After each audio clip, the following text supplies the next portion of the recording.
It's Saturday, January the 16th, Sunshine Millions Day. And tonight here at Gulfstream, in the Sport of Kings Theater, right over my shoulder, it'll be the Eclipse Awards, where Champion American Pharoah should be crowned Horse of the Year. Let's see how the day turned out.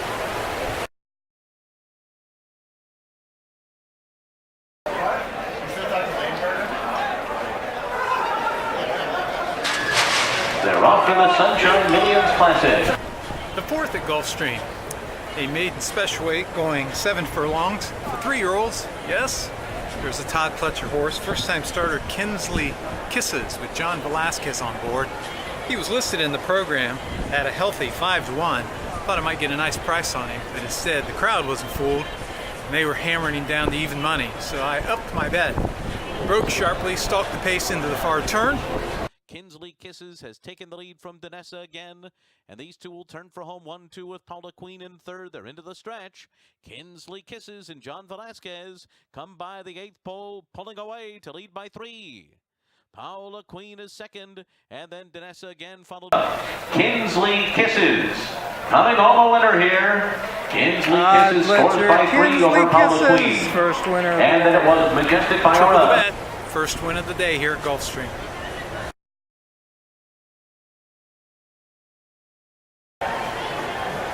First of the stakes races was the fill-in mare turf in race number 5 here at Gulfstream, going 1 1/16 on the turf.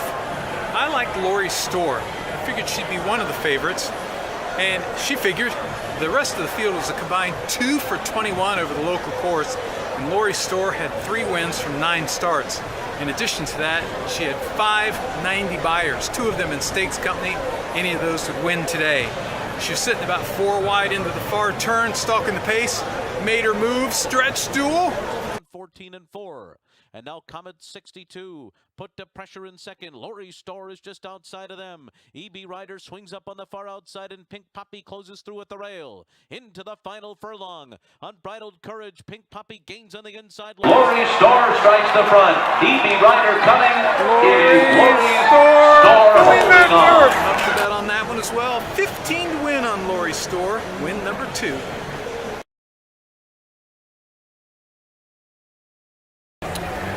The 6th at Laurel was the Frank Whiteley for 3-year-olds going 7 furlongs. I like the favorite, Never Gone South. He won his first 2 starts, and then he had back-to-back heartbreaking losses when he was second by less than a length. 2 back he lost to Awesome Speed. Awesome Speed came back to win impressively here at Gulfstream in the Mucho Macho Man a couple weeks ago. He tripled the bet right to the front. The quarter pole, Henry the King driven to try to run on through, but in the meantime, Never Gone South got away with a 47-4 soft half mile. Is set down for the stretch drive and opens up at the Frank Whiteley Jr. Stakes at will. Never Gone South, the race was won in the opening quarter of a mile. Let's just watch him go through the final furlong. Never Gone South and the Frank Whiteley Jr. pouring it on, and he's going to win in a workout. Never Gone South dominant here. Marengo Road, Henry the King. Ultra impressive, man. He opened up and was under wraps. Second stakes win of the day.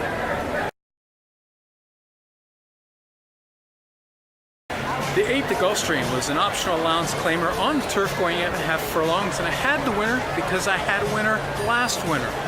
Last winter there was a race like this during the week. It was an optional allowance claimer that was written for non-winners of a race since a certain date. One horse, Caribou Gardens, was a perfect match for that. He came from off the pace and won impressively. I haven't seen or heard of him since. I handicapped today's card. Who's in the 8th? Caribou Gardens at 10 to 1. I made him the pick. I decided to double the bet. Mid-pack into the turn. Made a huge move. Caribou Gardens is sent along, and saving all the ground is Amise Holiday, and they're coming to the top of the stretch. Smooth Daddy takes the lead as they turn for home, but on the outside it's Caribou Gardens who comes on. And these two are joined by, on the inside, Winter Springs, Taglib, English Minister closing from dead last. Then Amise Holiday. Caribou Gardens coming home a winner over Smooth Daddy, Taglib, and English Minister. Doubled the bet. Oh, I wish he'd been 10 to 1. He paid $7.60, got back nearly $40. 3 wins today here.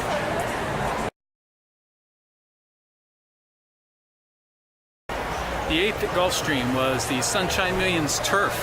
I won this race last year with Manchurian High, who was a nice 3-1 that day. Last year, he came off a layoff and he ran in the grade 3 McKnight going 1.5 miles, and he closed to be third in spite of a slow pace, and he earned a 94 Beyer speed figure. Cut back to 1.16 miles and won here today. This year, off a layoff, he ran in the McKnight and he ran a 95 Beyer, but I thought he might get by the crowd because he was 6th that day, even though he's only beaten 4 lengths, but according to the Beyer figures, he'd run even better this year.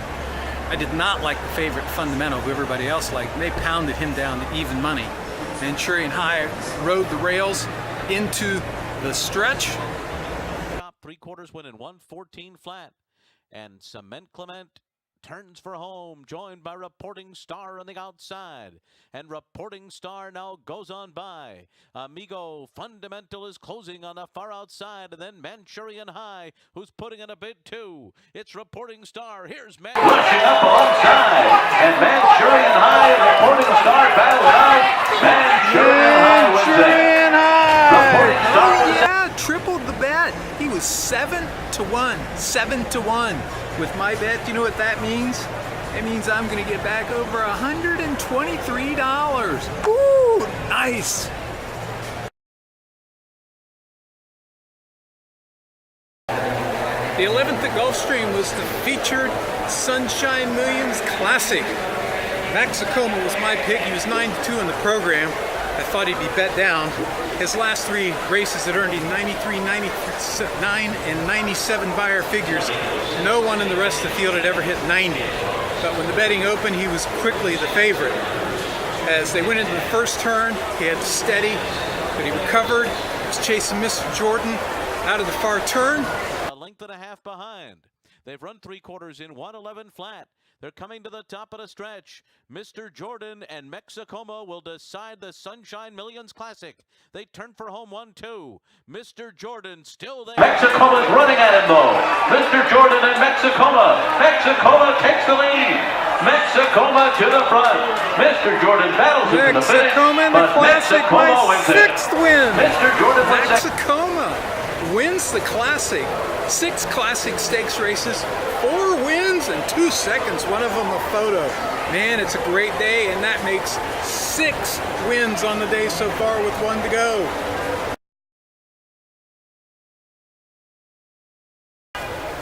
Okay, to start with, the Sunshine Million Classic was only my 3rd stakes win. I had my horse scratched out of the turf sprint, so I had 3 wins in stakes races, 2 seconds, and 1 was a photo. 6 overall heading into the finale. The 9th at the fairgrounds was the Silver Bullet Day for 3-year-old fillies. It was the first step towards the Fairground Oaks and hopefully the Kentucky Oaks. I thought Steve Asmussen's stage play looked much the best. Tracked the pace into the far turn, bet down as 3-5 favorite, made her move, opened up. 3/4, 1:12, and 3/5 seconds, it's Stage Play. Stage Play has taken the lead here in the final furlong. It's Stage Play, putting her best foot forward. Pulls clear from Midnight Don O'Connie. Then Lovable Elizabeth. Jet Black Magic vying for 3rd. Well inside the final half furlong, it's Stage Play with a win on the wire in the Silver Bullet Day. Prime Stage time Play. on Stage Play. Another stakes win. Man, I'm hot at the end of the day.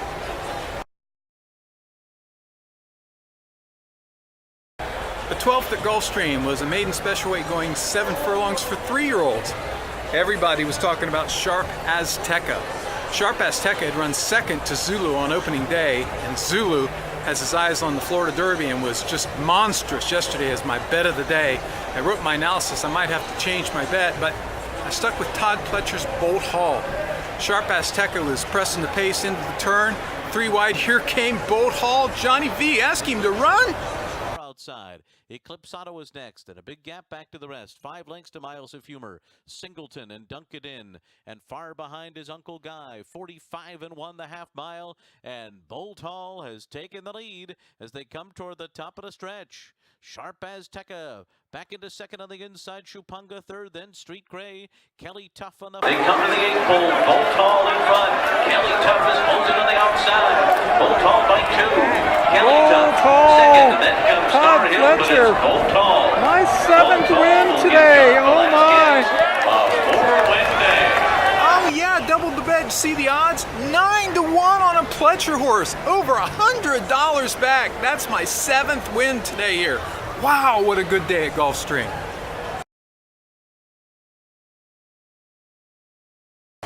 The 8th at Oaklawn is their featured the 5th season. Number 2 Departing looked to be the class of the race. He's won many stakes races and over $1 million. The last couple times he hasn't looked as sharp to me, and I had him a couple times. I went instead with number 6 Street Strategy, who is dropping out of the Breeders' Cup Dirt Mile. I thought he'd be a fair price. He was 5-2. In the far turn, Departing was making his move. Street Strategy swept up. Stretch duel. Cleto Red trying to do it all the way. Street Strategy on the outside, Departing between horses, and Rahid inside the final furlong. On the inside of Cleto Red refusing to yield, but McMahon and Street Strategy surging on the outside. Departing pins his ears between them. It's Departing, it's Street Strategy, it's Street Strategy. Oh yeah, tripled the bet at 5-2 on Street Strategy. Wow, what a day.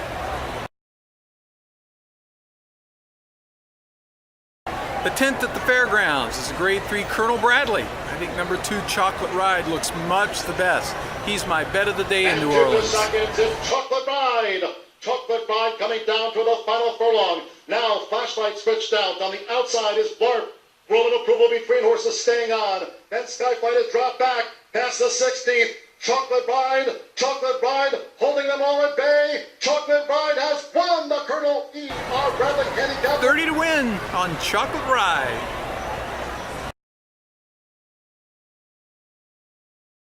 The 11th at the Fairgrounds is a grade 3 LeCompte. It's the first prep on the Derby Trail, headed for the Louisiana Derby and then the Kentucky Derby. I like champion Uncle Mo's son, Mo Tom, number 7. Quarter to go. 3/4, 1 minute 12 and 2/5 seconds. Z Royal just flings on Uncle Walter. Here's Tom's ready, and Mo Tom charging down the center of the track. Pinnacle Peak is 5th. Final 16th. It's Tom's ready and Mo Tom. Tom's ready and Mo Tom of GNB Racing 1-2. It's Mo Tom and Corey Little. Mo Tom, double the bet.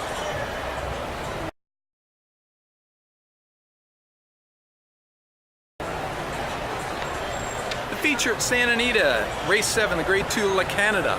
I like number 7 Terrace. I don't know if she can get the distance, but if anybody can coax her home, it's Hall of Famer Gary Stevens. Double the bet on 3/16 left to go, and it's Terrace sweeping to the lead. Terrace has dashed away at the 8th pole with a 2.5 length advantage over Yahilwa, Illuminate and Bird at the wire, wandering wide, only plodding home, and it's all Terrace in the La Cañada. She's getting the mile into 16th, no worries. Terrace by 4 lengths to Bird at the wire. Terrace in the La Canada.